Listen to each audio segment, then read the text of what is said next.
प्यारे बच्चों, आज हम देखेंगे चढ़ती तरतीब और उतरती तरतीब।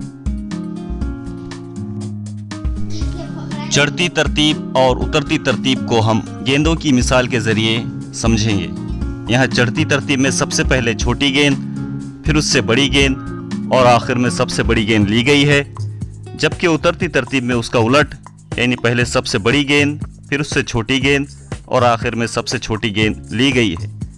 आइए अब हम कुछ मिसालें देखते हैं। यहाँ पर हम एक मिसाल देखेंगे जिसमें आदाद हैं 35, 89 और 64। चढ़ती तरतीब में सबसे पहले छोटा अदद 35 लेंगे, उसके बाद उससे बड़ा 64 और सबसे बड़ा अदद 89 लेंगे।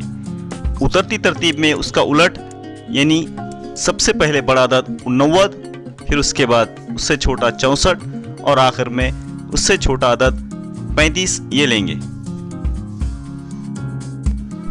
अब हम दूसरी मिसाल देखेंगे जिनमें आदाद है 54, 45 और 96। तो सबसे पहले छोटा अदद 45 लेंगे, उसके बाद उससे बड़ा अदद 54 और सबसे बड़ा अदद 96 लेंगे। उसी तरह उतरती तरतीब में सबसे बड़ा अदद 96, उसके बाद उससे छोटा 54 और आखिर में सबसे छोटा अदद 45 ये लेंगे।